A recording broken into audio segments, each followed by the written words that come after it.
नमस्कार, रीवा टाइम्स में आपका स्वागत है। मैं आपके साथ गुरुदत्त तिवारी। आज हमारे साथ 2020 बैच की डिप्टी कलेक्टर अर्चना मिश्रा जी हैं। हम उनसे जानेंगे इस सफलता का क्या राज है, कहाँ से उन्होंने पढ़ाई की, कहाँ से उन्होंने तैयारी की और इस मुकाम तक कैसे पहुंची। सबसे पहले तो आपको बहुत बहुत बधाई। कहाँ से शुरुआत की आपने, कैसे इस क्षेत्र में आपका आना हुआ? सर जैसे कि ग्रेजुएशन के दौरान मैंने अपने कैरियर ऑप्शंस को सिलेक्ट करना शुरू किया, तो मैंने 2-4 ऑप्शंस पे गौर किया, जैसे असिस्टेंट प्रोफेसर के लिए थी और सिविल सर्विसेज के लिए थी। लेकिन मुझे सबसे बढ़िया ऑप्शन सिविल सर्विसेज का ही लगा। तो ग्रेजुएशन किया और उम्र 21 साल नहीं हुई थी, इसलिए पोस्ट ग्रेजुएशन भी किया। और पोस्ट ग्रेजुएशन करने के बाद मैंने सिविल सर्विसेज की प्रॉपर तैयारी करनी शुरू की और 2019 में सबसे पहला प्रयास था मेरा।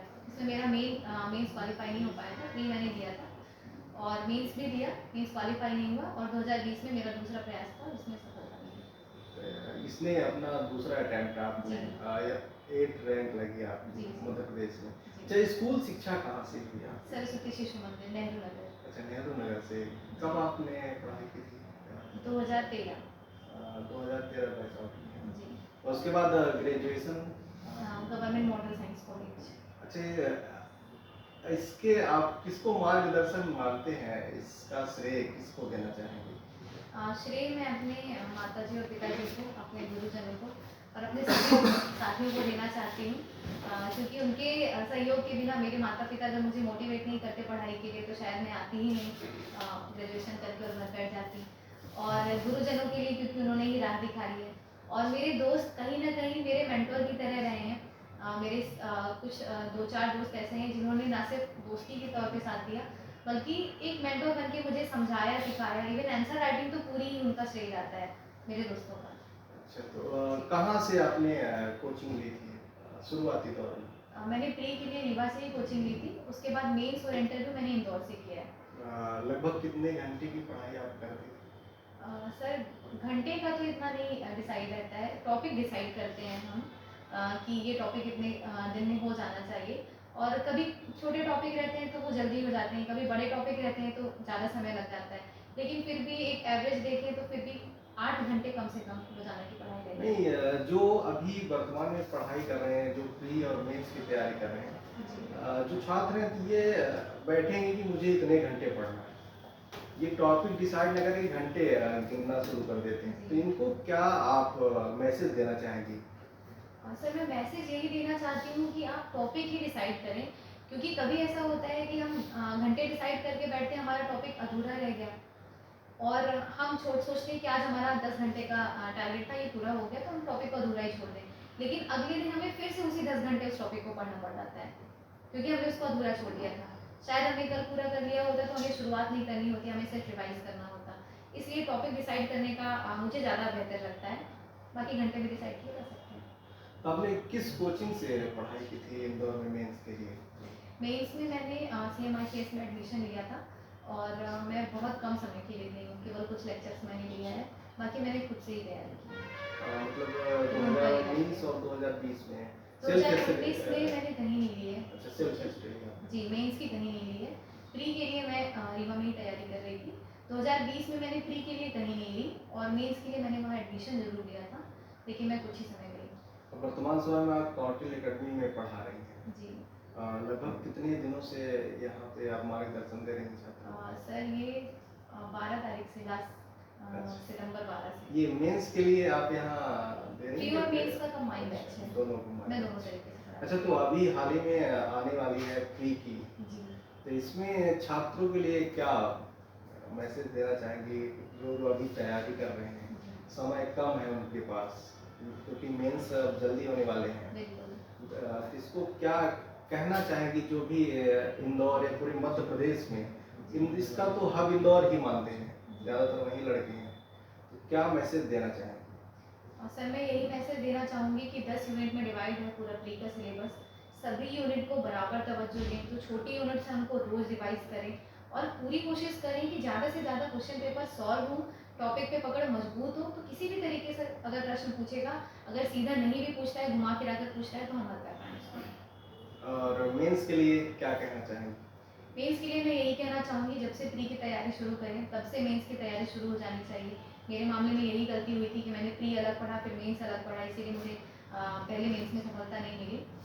लेकिन यही चीज़ मैं कहना चाहूँगी, प्री और मेंस को साथ में लेकर चलें, जो भी कॉमन टॉपिक्स हैं और बहुत सारी यूनिट्स कॉमन हैं तो उनको साथ में पढ़ें, और फिर मेंस 2-3 महीने में अगर होता है तो एक्स्ट्रा टॉपिक सॉल्व किए जा सकते हैं। इस समय लाइब्रेरी का बड़ा प्रचलन चला है, जी। छात्र जाते हैं लाइब्रेरी में बैठते हैं, जी। वहाँ इनकी कितनी पढ़ाई हो पाती है, या लाइब्रेरी जाना कितना उचित है इनके लिए? क्योंकि बहुत सारे ये बोलते हैं कि मैं घर में पढ़ लेता हूँ, जी। और जैसे आपने बताया कि मैं सेल्फ स्टडी की, और आज देखें तो कोई 4 साल 5 साल से लगातार तैयारी कर रहे हैं, लेकिन उनका फ्री तक नहीं निकल पा रहा है। जी। तो इनके लिए क्या संदेश देंगे, क्या गाइड है इनके लिए? पहले तो मैं लाइब्रेरी की बात करूँ तो लाइब्रेरी जिनका डिस्टर्ब होता है घर में, क्योंकि घर का कभी कभी माहौल पढ़ाई वाला नहीं रहता है किसी के घर का, तो उसके लिए लाइब्रेरी बहुत अच्छी चीज़ है।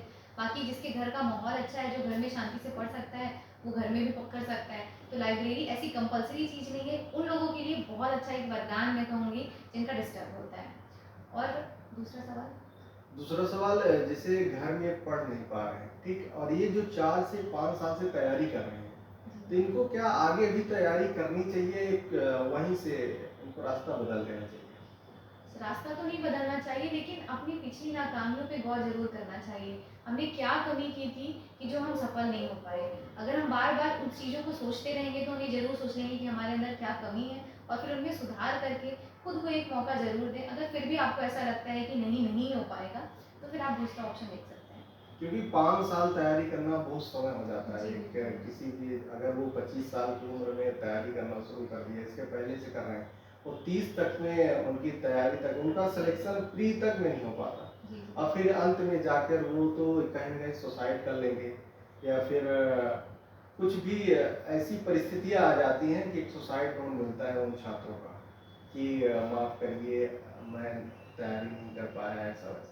तो इनको क्या मैसेज देना चाहेंगे कि ऐसा करना उचित है? बिल्कुल उचित नहीं है। मानसिक तौर पे खुद को मजबूत बनाकर ही तैयारी करनी शुरू करना चाहिए। मैं ऐसा मानती हूँ कि जो पहले से ही कमज़ोर है, ये सोच रहा है कि मुझसे नहीं हो पाएगा, वो 5 साल बाद भी बहुत मुश्किल है कि कर ले। पहले तो अपने घर परिवार से बराबर बात करते रहें, बराबर संपर्क में बने रहें, अपने दोस्तों से, अपने टीचर से, जो आपको ये बताएं कि तुम्हारे अंदर ये कमी है और तुम ये सुधार कर लोगे तो तुम्हारा सिलेक्शन हो जाएगा। 5 साल करने के बाद भी अगर नहीं होता है, बहुत सुधार करने के, वैसे तो हो जाता है, जो अपने अंदर सुधार करना चाहता है उसका हो जाएगा। मैं अपना ही उदाहरण दूँगी कि पहली बार मेरा मेंस नहीं हुआ, लेकिन मैंने तभी डिसाइड कर लिया था कि मुझे अगला मेंस नहीं छोड़ना है। तो सबसे बड़ा एग्जाम्पल तो मैं अपने ही सामने बैठी हुई हूँ कि जिसने सुधार किया और उसका हो गया। तो कोई भी अगर सुधार करेगा तो हो जाएगा, अगर नहीं होता है 5 साल में, तो एक प्लान बी तो सबकी ज़िंदगी में होता है, तो उसकी तरफ मूव कर जाएँ। अच्छा, रीवा कौटिल्य शाखा में आप पढ़ा रहे हैं, जो यहाँ बिंद के छात्र हैं, जी। जो अभी वैकेंसी आ रही है, उसके लिए आप क्या मार्गदर्शन देगी कि वो अपना प्री के लिए कहाँ तैयारी करें, क्या कैसे करें, क्या गाइड छात्रों के लिए करें? सबसे पहले तो मानसिक तौर पे बड़े मजबूत होकर आए इस क्षेत्र में, क्योंकि समय तो लगता है। 5 साल तो नहीं, फिर भी मैं कहूँगी 2 साल का समय तैयारी के लिए कम से कम चाहिए, न्यूनतम समय 2 साल के लिए चाहिए। और फिर उसके बाद किसी न किसी ऐसे गाइड को तलाशें। आपके पास कोचिंग इंस्टीट्यूट्स हैं, आपके पास अपना ही कोई मित्र हो सकता है जो पहले से तैयारी कर रहा हो, ये सब आपको सलाह देंगे, और आप प्री में बैठिए। अगर कोई दिक्कत आ रही है तो आप कोचिंग इंस्टीट्यूट की सहायता लीजिए, टीचर्स की सहायता लीजिए, उसको क्वालिफाई करिए, फिर आप आगे एक मेंटोर तलाशिए, मेंस करिए, आराम अच्छा, से। तैयारी करते समय आपको कोई परेशानी आई हो उस समय, कोई एक्सीडेंट आपको याद हो तो आप बताना चाहिए? सर ऐसी तो कोई दिक्कत आई नहीं। मैं हमेशा से ब्लेस्ड रही कि मुझे गाइड करने वाले लोग अच्छे मिले। लेकिन सबसे ज़्यादा दिक्कत आई लॉकडाउन में। पहला लॉकडाउन जब लगा उसी दौरान मेंस था।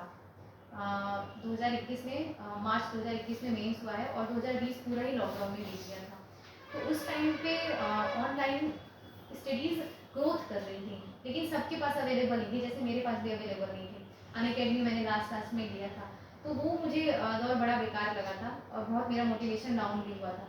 लेकिन मेंस देने के बाद मैंने ये डिसाइड कर लिया कि ना अगला प्री, ना अगला मेंस, ना अगला इंटरव्यू, में कुछ नहीं छोड़ने वाला हूँ, और मैंने कर दिखाया। अच्छा, आपको क्या पसंद है, कोई गाना वाना सुनते हैं? सर ऐसी तो गाना, सामान्य गाने मैं सुनती हूँ, नहीं, ऐसी जैसे जैसे पढ़ाई करते समय बहुत से छात्र जी। मन को संतुलित करने के लिए क्या करती थी? जैसे पढ़ाई करते करते बोर हो जाते हैं। मैं पजल सॉल्व करती थी, वर्ग अच्छा। पहेली आती है, हाँ। तो मैं वर्ग पहेली सॉल्व करती थी। उसके अलावा मुझे क्योंकि मैं इंदौर में रह रही थी मेंस और इंटरव्यू के लिए, तो मैं घर वालों से बातें करती थी, उससे भी मुझे बड़ा रिलैक्स मिलता था पूरे दिन पढ़ाई करने के बाद। अगर आधे घंटे 1 घंटे बातें हो गई तो। और उसके अलावा जब मैं रीवा में थी तो मुझे साइकिल चलाना बहुत अच्छा लगता है, तो मैं शाम में साइकिल लेकर निकल जाती हूँ और साइकिल चलाती हूँ। अच्छा, आपको क्या पसंद है ऐसी चीज जो अ, अन्य लोगों से आपको अलग करती है? सर मैं बिल्कुल सामान्य लड़की हूँ, अन्य लोगों जैसी ही हूँ, ऐसा कुछ अलग से पसंद नहीं है, सब कुछ सामान्य है। अच्छा, कहीं घूमने का शौक या जाने का?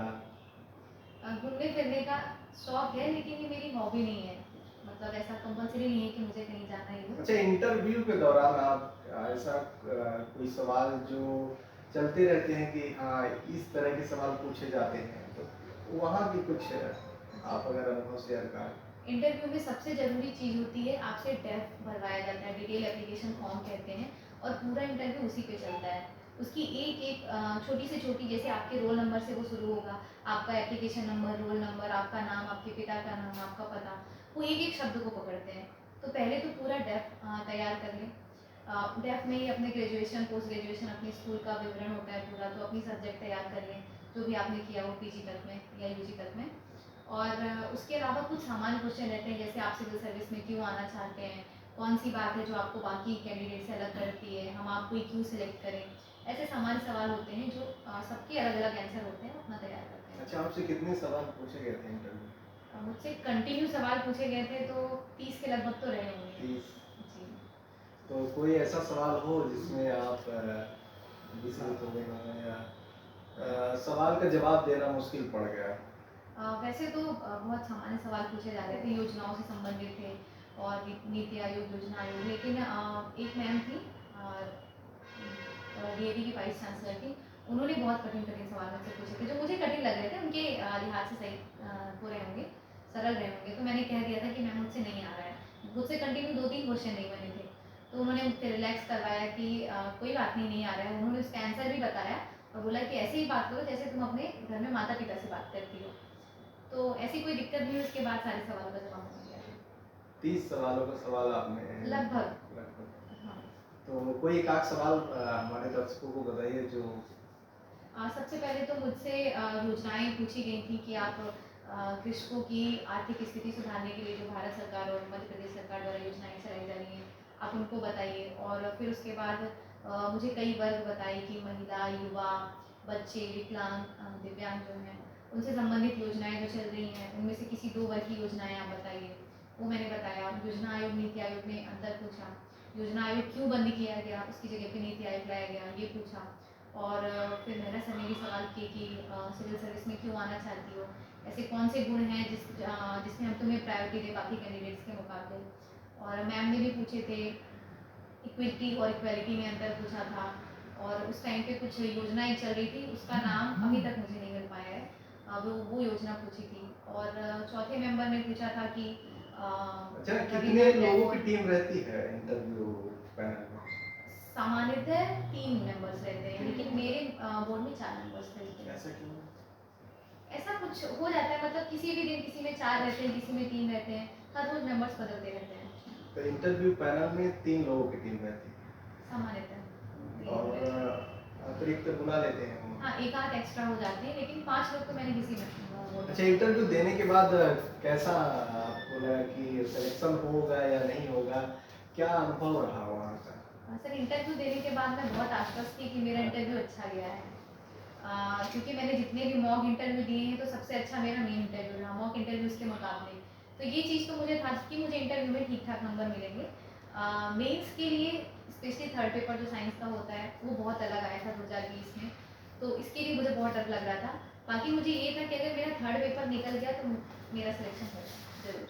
अच्छा, आप रीवा की हैं और रीवा में भी बहुत से छात्र तैयारी कर रहे हैं और यहाँ के भिन्न के छात्र भी तैयारी, उनको क्या संदेश देना चाहेंगे? मैं सबको यही संदेश देना चाहूँगी, आप अंत तक पूरी मजबूती के साथ अपनी तैयारी करते रहें, और जब तक सिलेक्शन ना हो जाए तब तक उसमें जुटे रहें, लगातार सुधार करते रहें, सफलता मिलनी तय है। आपका ध्येय वाक्य क्या है? सर एक ध्येय वाक्य था मेरा कि संकल्प का कोई विकल्प नहीं है। मैं बार बार उसी चीज़ को आज भी सोचती हूँ कि अगर मैंने ये सोचा है कि सिविल सर्विसेज में जाना है और मुझे डिप्टी कलेक्टर का पद मिला है, तो चाहे मुझे कितनी भी चुनौतियाँ आएँ, तो मैं अपने संकल्प से हटूंगी। ये हमारे साथ अर्चना मिश्रा जी जो 2020 बैच में मध्य प्रदेश में 8वीं रैंक लाए, हमारे साथ आप बातचीत करने के लिए आपका बहुत बहुत धन्यवाद।